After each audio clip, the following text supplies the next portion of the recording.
Bonjour à tous, très heureuse de vous retrouver dans ce 15 minutes de grâce et de vérité avec le pasteur Mickey Hardy. Et aujourd'hui, un cantique, un très vieux cantique qui va nous faire nous souvenir de ce que Jésus a dit quand il a déclaré à la femme samaritaine, ce qu'il cherche, c'est des vrais adorateurs en esprit et en vérité. Et ce chant donc dit, Seigneur, fais de moi un instrument d'adoration.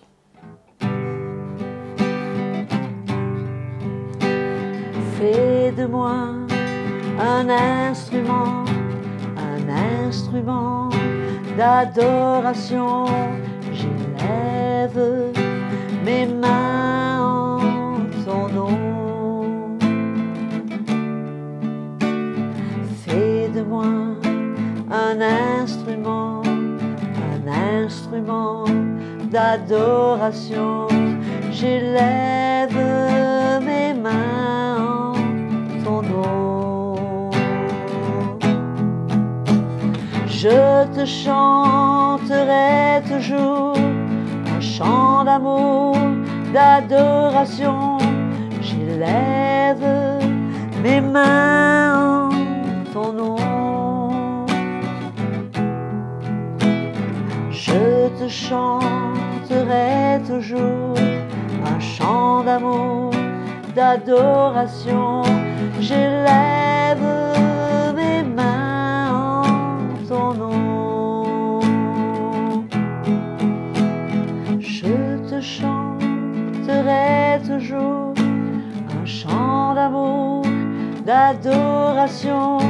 J'élève mes mains en ton nom. Je te chanterai toujours un chant d'amour, d'adoration. J'élève mes mains en ton nom. J'élève mes mains en ton nom. N'est-ce pas merveilleux de pouvoir adorer Jésus? Le moment venu pour la parole de Dieu, aujourd'hui encore, les déclarations des apôtres. Et cette fois, le pasteur Mickey Hardy va nous partager sur cette fameuse déclaration de Paul aux Éphésiens, au chapitre 4, verset 31, où il va leur dire « Soyez bons les uns envers les autres ». Je suis sûre que le Seigneur aura beaucoup à nous dire là-dessus aujourd'hui. Donc, nous l'écoutons, le pasteur Mickey Hardy, avec des cœurs grands ouverts. Et je vous retrouve tout de suite après. Merci à tous, fidèles téléspectateurs, fidèles dans l'écoute de ce programme de grâce et de vérité. 15 minutes de grâce et de vérité par jour. Amen. Et je suis sûr que vous êtes grandement bénis et encouragés au milieu de toutes les expériences que vous faites avec le Seigneur. Et n'oublions pas ce moment de louange avec la sœur Audrey aujourd'hui, qui nous bénit et nous sommes heureux de l'avoir dans ce programme. Amen.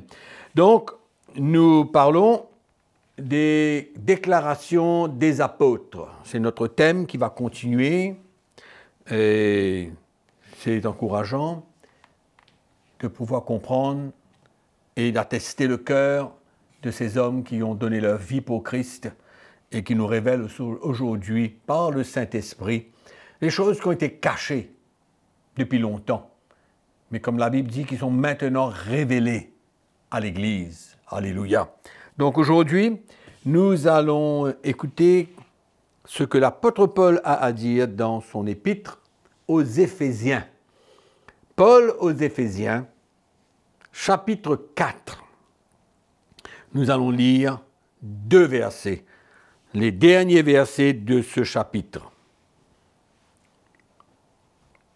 Paul nous encourage et nous dit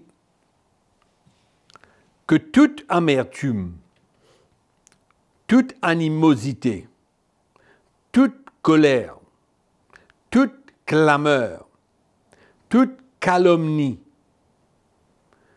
toute espèce de méchanceté disparaissent du milieu de vous. Soyez bons les uns envers les autres, compatissants, vous pardonnant réciproquement, comme Dieu vous a pardonné en Christ. Voilà un défi extraordinaire que l'apôtre Paul nous lance. Nous, enfants de Dieu, qui, nous devons le dire, ne sommes pas comme les gens qui vivent dans ce monde perverse et qui transportent dans leur cœur toutes ces choses que l'apôtre Paul a mentionnées ici, l'amertume, la colère, l'animosité, la clameur, les calomnies, les méchancetés, toutes ces choses qui sont dans le cœur de l'homme. Amen. Et c'est vrai que nous-mêmes, avant de connaître Christ, nous avons connu tout cela. Nous avons connu comment notre cœur était pourri, dans un sens. Amen. Et que nous n'en avions contre les autres, contre les gens que nous connaissions, hein, au travers des rencontres, au travers de toutes sortes de situations. Et les gens du monde vivent comme ça. Ils vivent dans cet état. Ils ne pardonnent pas. Ils sont pleins de critiques, d'amertume, de colère, d'animosité, de clameur. Toutes ces choses-là demeurent dans le cœur de l'homme qui est inconverti. Mais malheureusement, même dans la vie de beaucoup de chrétiens, aujourd'hui, qui transportent dans leur cœur le non-pardon, par exemple, de l'animosité, de l'amertume dans leur cœur, et qui continuent à vivre, qui sont à l'église, dans toutes les réunions, mais ils transportent quand même toutes ces choses dans leur cœur.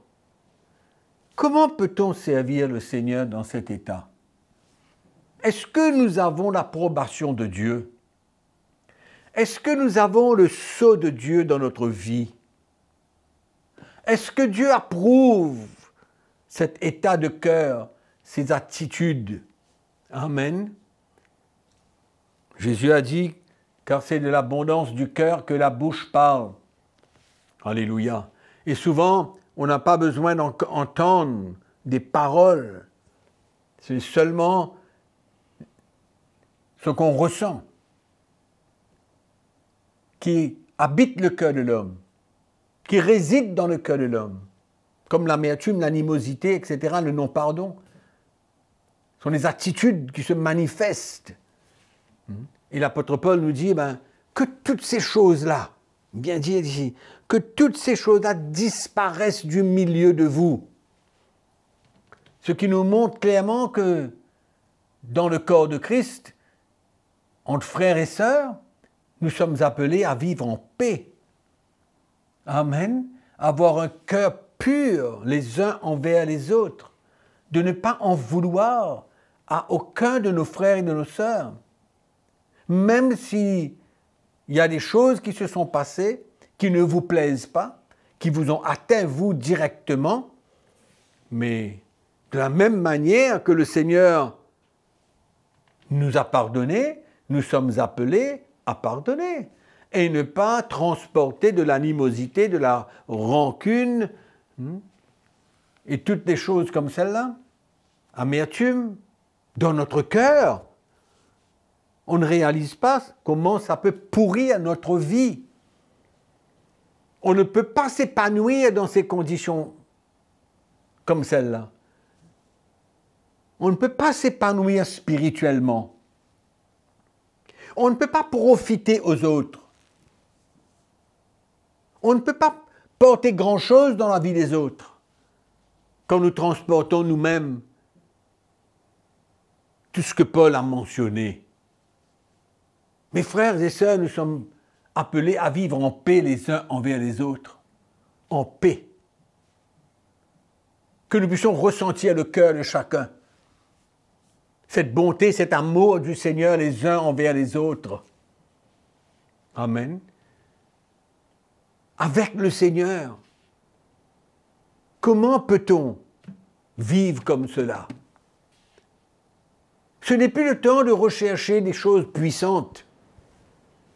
qui vont vous faire vibrer, qui vont vous jeter à terre, qui vont vous faire toutes sortes de manigances. Non. C'est le temps pour nous de grandir spirituellement et de préserver notre cœur et ne pas permettre que ces choses-là demeurent dans notre cœur. Ce n'est pas la première fois que l'apôtre Paul en parle. Dans beaucoup d'autres épîtres, il en parle. D'être bons les uns envers les autres. De nous aimer les uns les autres. C'est ce que Jésus a dit. Le commandement de la nouvelle alliance. Le commandement de la nouvelle alliance, c'est de nous aimer les uns les autres. Aimer Dieu de tout notre cœur, toute notre force, toute notre âme, toute notre pensée. Et nous aimer les uns les autres entre frères et sœurs. Nous aimer. Aimer son prochain. Amen. C'est ça, le commandement de la nouvelle alliance. Amen. Et l'apôtre Jean en parle, Jésus a parlé. Et ici, l'apôtre Paul nous encourage à avoir ce genre de relations claires, les uns envers les autres, mari, femme, parents, enfants, employés, employeurs, frères et sœurs. Alléluia. Voilà ce genre d'attitude que nous devons avoir tous les jours dans notre communion, dans notre partage, dans notre relation avec nos frères et nos sœurs. Moi, je viens dire et vous encourager, ne continuez pas avec ce genre de choses dans votre cœur qui pourrissent votre vie. Votre mari vous a blessé par des mots, par des actions, qu'importe comment. Ne soyez pas amers. Pardonnez. Ne soyez pas plein d'animosité, de rancune. Non, pardonnez. Vivez en paix les uns avec les autres. Ça fait mal, oui, mais c'est partie de notre croix, de la croix que nous avons besoin de prendre, de nous humilier. Ça fait mal. Ne laissons pas l'orgueil de la vie diriger notre vie. Non. Pardonnons, relâchons. Soyons sûrs que tout ce que Paul a mentionné ici, amertume, colère, clameur, animosité, méchanceté, soyons sûrs que ces choses-là disparaissent en nous, que ça ne trouve pas sa place dans notre cœur. Amen. Humilions-nous, repentons-nous. Je veux vous encourager, mes frères et sœurs. Repentons-nous, mettons notre cœur clair devant le Seigneur, aujourd'hui même. N'allez pas dormir avec cet état de cœur. Soyez sûr que votre cœur est clair, que vous ne transportez rien de ces choses-là avant d'aller dormir. Amen. Très important, mes frères et sœurs, si nous voulons grandir. Comment nous allons faire face à l'adversaire? Amen. Comment nous allons faire face à l'adversaire? Je vous lis ce texte que vous connaissez très bien. Dans l'épître de Jacques, il dit « Soumettez-vous donc à Dieu, résistez au diable et il fuira loin de vous. Nettoyez vos mains, pécheurs, purifiez vos cœurs, hommes irrésolus, sentez votre misère, soyez dans le deuil et dans les larmes, que votre rire se change en deuil et votre joie en tristesse. Humiliez-vous devant le Seigneur et il vous élèvera. » Amen. Premièrement, on se soumet à Dieu, on se soumet à sa parole, on se soumet à ses instructions. Et ensuite, on peut résister au diable et il s'enfuira loin de nous. Nettoyons nos cœurs. Mettons nos cœurs propres devant le Seigneur. Autrement, nous ne pourrons jamais faire face à l'ennemi. Il aura le dessus sur notre vie. Amen. Il continuera à faire le bal. Non, mes frères et sœurs, gardons nos cœurs clairs. Ne laissons pas ces choses-là demeurer en nous. Soyons libérés de tout cela par un acte de foi. Amen. Par un acte d'humilité, dans la repentance. Mettez votre cœur clair. Ne laissez pas toutes ces choses-là vous détruire. Amen.